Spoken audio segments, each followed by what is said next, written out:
Créé en 1910 et inauguré en 1920, l'Institut de paléontologie humaine figure parmi les nombreuses créations du prince Albert Ier de Monaco. À travers la création de cet institut, le rôle du prince a été fondateur pour la reconnaissance d'une discipline qui existait à peine à la fin du XIXe siècle, la préhistoire. Mais qu'est-ce qui explique l'engagement du prince en la matière ? Passionné par la question de l'origine de l'homme, le jeune prince rencontre au Muséum d'histoire naturelle un éminent paléontologue, Albert Gaudry. Ce dernier, qui vient de faire reconnaître au monde savant l'ancienneté de l'homme, encourage vivement le jeune homme à approfondir cette passion. Dans la même période, Albert de Monaco rencontre aussi Alphonse Milne Edwards, brillant professeur d'anatomie qui le conseille pour ses premières explorations maritimes et l'appellera plus tard le prince savant.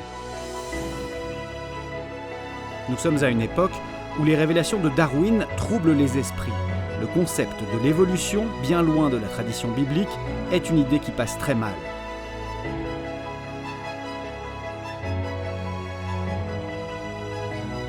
En 1868, la découverte de l'homme de Cro-Magnon, puis en 1872 celle de l'homme de Menton, qui en réalité était une femme, vont déclencher un débat virulent. Pouvait-il vraiment exister des pratiques funéraires au temps antédiluvien ? 1879. Nouveau choc provoqué par les images éblouissantes des bisons peints sur le plafond de la grotte d'Altamira en Espagne. Leur authenticité est immédiatement niée par le monde scientifique. Dans cette ambiance, le prince Albert Ier va abandonner un temps ses explorations maritimes et lancer ses premières recherches sur le terrain. À l'époque, les fouilles consistent à la seule recherche de pièces exceptionnelles, restes humains, beaux outils, œuvres d'art comme les fameuses petites statuettes féminines, les Vénus de la grotte de Barma Grande, mises au jour par un carrier italien. Le prince perçoit alors la nécessité de conduire des fouilles rigoureuses. Tout le matériel mis au jour devra désormais être conservé. La position de tous les objets devra être enregistrée. Il s'entoure des plus éminents spécialistes, Cartaillac, Verneau, Boulle, Breuil et Obermayr. Dès lors, les découvertes vont se succéder. 1895, une première véritable stratigraphie est décelée et relevée dans la grotte du Pont romain, rebaptisée grotte du Prince. 1900 et 1901, dans la grotte des enfants, en présence de plusieurs archéologues éblouis, 3 sépultures indiscutables sont mises au jour. L'une d'elles recèle 2 individus enterrés ensemble. La communauté scientifique est conduite à reconnaître que les préhistoriques pouvaient avoir des préoccupations métaphysiques face à la mort. Reste à les convaincre de l'ancienneté de leur réalisation artistique. Pour cela, le prince soutient le jeune abbé Henri Breuil, qui multiplie les relevés de peintures et de gravures dans plusieurs grottes en France et en Espagne. Finalement, en 1902, les plus récalcitrants font leur mea culpa au sujet des bisons d'Altamira, après plus de 20 ans de discussions enflammées. La même année, le prince Albert Ier crée un musée d'anthropologie préhistorique à Monaco pour conserver et présenter au public les objets révélés par ses fouilles. Puis, il y accueille un congrès international qui fera date.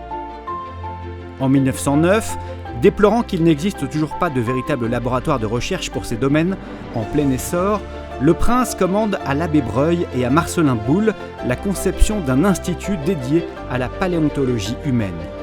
La construction est décidée en 1910. Elle est confiée à un architecte très en vogue, Emanuele Pontremoli, Grand Prix de Rome.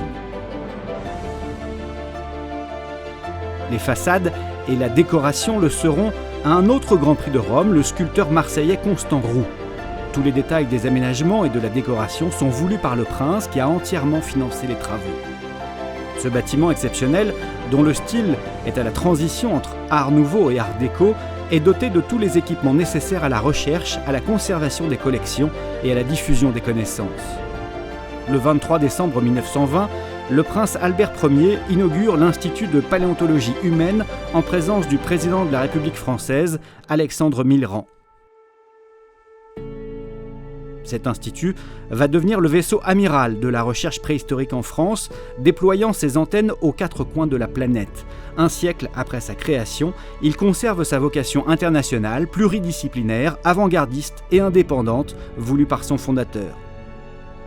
C'est ainsi que l'on retrouve des équipes des plus éminents spécialistes formés à l'IPH en Afrique, en Algérie, au Maroc, en Mauritanie, en Afrique du Sud, en Éthiopie, en Asie, en Chine, en Corée, en Indonésie, en Inde, en Amérique du Sud, au Brésil et en Europe, en Italie, en Espagne, au Portugal, en Grèce, en Turquie et bien évidemment en France, sur les chantiers phares de son actuel président. Aujourd'hui, le prince Albert II de Monaco, poursuivant la solide tradition familiale initiée par son trisaïeul, continue d'apporter son soutien indéfectible au fonctionnement et à l'entretien de la fondation, permettant chaque année de brillantes découvertes. Il reprend volontiers à son compte la déclaration que son illustre aïeul, le prince Albert Ier, prononça lors de l'inauguration de l'Institut le 23 décembre 1920.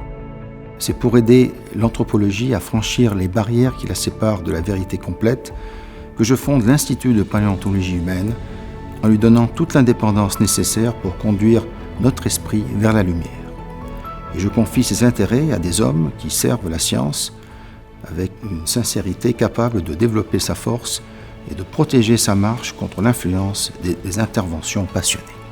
C'est grâce à son intérêt et sa curiosité pour toutes les sciences et de son encouragement et de son mécénat pour la paléontologie humaine, que cet institut a été créé à Paris. Il pensait vraiment que les réponses que pouvait apporter la science pouvaient aider d'une façon majeure à contribuer au développement de l'être humain et de nos sociétés. Publications monographiques, colloques internationaux, conférences grand public, l'IPH poursuit inlassablement sa mission. Comprendre l'origine et l'histoire de l'humain au sein de son environnement.